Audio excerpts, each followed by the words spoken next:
But before we get to any of that, we're talking about a legacy for Aboriginal children in Canada. The residential schools may be gone, but is widespread foster care for them an uncomfortable parallel? The Current begins with that issue. I was not a good parent. I couldn't hug my children. I treated them the way I was treated in school, always being yelled at, slapped, and I still, to this day, feel guilty. That's Daphne Thomas. She is a survivor of Canada's residential school system. She'll be in Winnipeg today as the Truth and Reconciliation Commission of Canada begins a series of events related to what happened in those schools. She is already worried about what's happening to the next generation of Aboriginal Canadians, her grandchildren's generation. A disproportionate number of them are ending up in state care, foster homes, group homes, or institutions. And Daphne Thomas says that is at least partly a consequence of what happened to people like her. Us that went to res school, most of us our kids were never taken away from us. It's their children, our children's children, because of the way we parented our children. They did that to their kids, and if you hit your kids now, you get them taken away. And it's getting worse every year. Aboriginal child advocates estimate there are 27,000 Aboriginal children living in government or agency care in Canada. That is 3 times the number of children who were in residential schools when the system was at its peak 60 years ago. And Aboriginal children make up an estimated 30 to 40% of the children in state care in Canada, even though they make up just 4% of the population.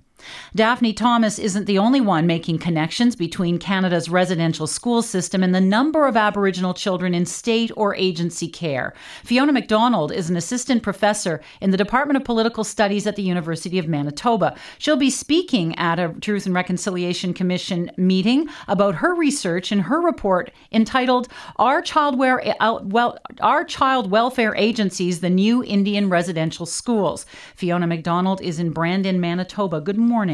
Good morning. What led you to draw a comparison between residential schools and the current child welfare system?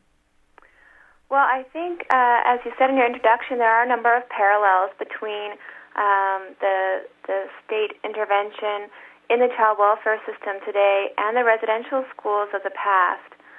And both of those experiences, what we've seen is that Aboriginal peoples are calling for much more control when it comes to their families and raising their children, but also we have a lot of difficult consequences coming from the residential school experience in terms of parenting, in terms of the cycles of abuse that have been passed down from that residential school generation. We heard that from Daphne in that clip just now, right? Absolutely. Now, but the parallels, I mean, spell it out for me. What kind of parallels do you see? Well, the parallels that we see, again, historically, and we're talking obviously very recent history here, comes in terms of the intervention into Aboriginal communities, into Aboriginal families, children being removed from homes, put into institutional care. We talked about residential schools in the past, and now we're talking about foster care. We're talking about different kinds of institutions, group homes, as you noted. That doesn't mean that the goals are the same, right? The goals that came from residential school were basically to kill the Indian in the child, right? To get rid of the quote-unquote Indian problem. But the fact remains that the cycle of intervention of children growing up without parents, of children growing up without reliable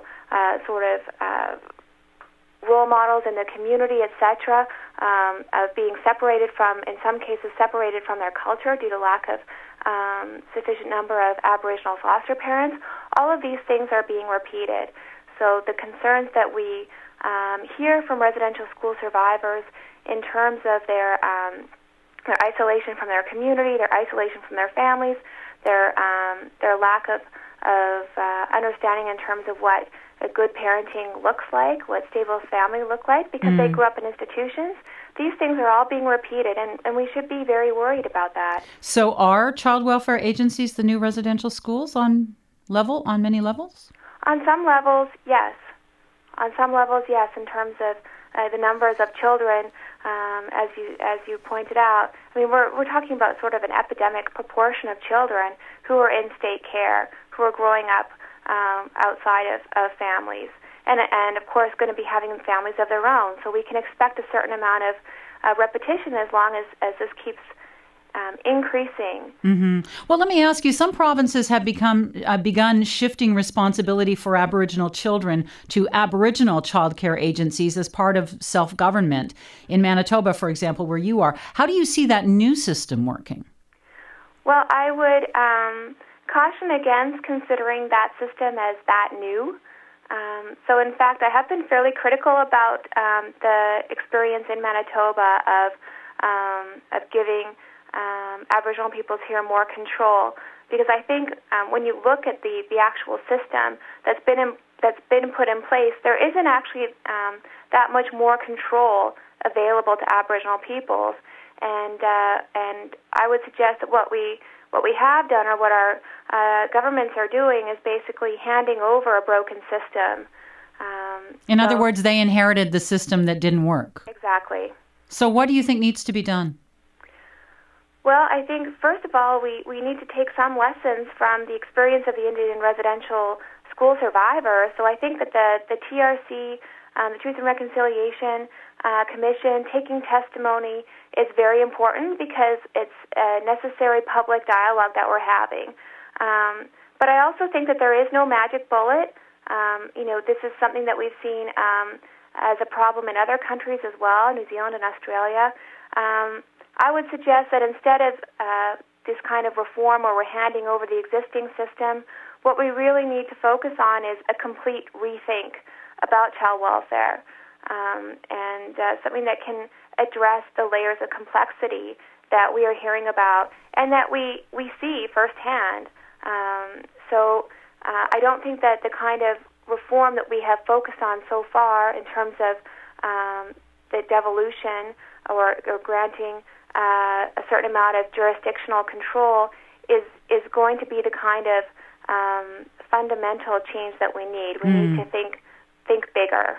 Okay, Fiona MacDonald, thank you for your thoughts. Thank you. That is Fiona MacDonald. She is an assistant professor in the Department of Political Studies at the University of Manitoba, and we reached her in Brandon.